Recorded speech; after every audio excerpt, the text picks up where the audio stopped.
প্ৰথম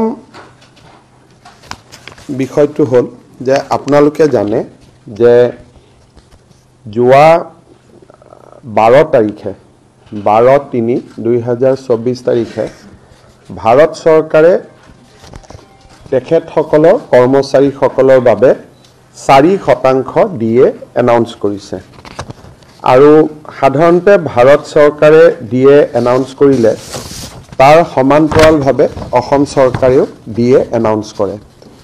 আজি আমি অত্যন্ত আনন্দ সহকাৰে বহাগ বিহুৰ প্ৰাক মুহূৰ্তত অসমৰ চৰকাৰী কৰ্মচাৰীসকলৰ বাবে 4% ডিএ আজি আমি এনাউন্স কৰিছোঁ আৰু এই ডিএটো এপ্ৰিলৰ দৰমহাত কৰ্মচাৰীসকলে ল'ব পাৰিব আৰু তেওঁলোকৰ বহাগ বিহুত এটা সুন্দৰ সংযোজন হ'ব। সাধাৰণতে এই ডিএ 1/1/2004 তাৰিখৰ পৰা প্ৰযোজ্য হয়। তাৰ মানে 3 মাহৰ আমি বকেয়া দিব লাগে। আমি 3 মাহৰ বকেয়াখিনি এপ্ৰিলতে নিদি মে, জুন, জুলাই আমি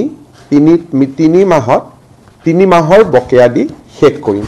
অৰ্থাৎ এপ্ৰিল মাহত 4% ডিএ পাব, মে মাহত এটা এৰিয়াৰ ইনষ্টলমেণ্ট পাব, এটা এৰিয়াৰ ইনষ্টলমেণ্ট জুনত পাব, এটা এৰিয়াৰ ইনষ্টলমেণ্ট জুলাইত পাব। এই ডিএখিনি ঘোষণা কৰাৰ পিছত ৰাজ্য চৰকাৰৰ কৰ্মচাৰীসকলৰ ডিএ 50% বৃদ্ধি পালে। অৰ্থাৎ তেওঁলোকৰ বেচিক চেলাৰী যদি 100 টকা, এতিয়া ডিয়াৰনেছ এলাউন্স 50 টকা হ'লগৈ আৰু সৰ্বমুঠ দৰমহা 150 টকা হ'লগৈ। এইটো এটা মাইলৰ খুঁটি যে 50% ডিএ এজন চৰকাৰী কৰ্মচাৰীয়ে পাব আৰু বহাগ বিহুৰ আগতেই পাব। খালি ডিএখিনি আমি একেলগে এপ্ৰিল মাহত দিব খোজা নাই, কাৰণ 31 মাৰ্চৰ আগতে চৰকাৰে বহুত টকা খৰচ কৰিব লাগিব।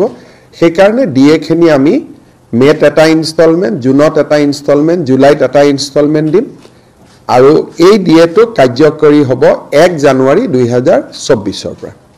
এইখিনি হ'ল এটা আমাৰ ৰাজ্যৰ কৰ্মচাৰী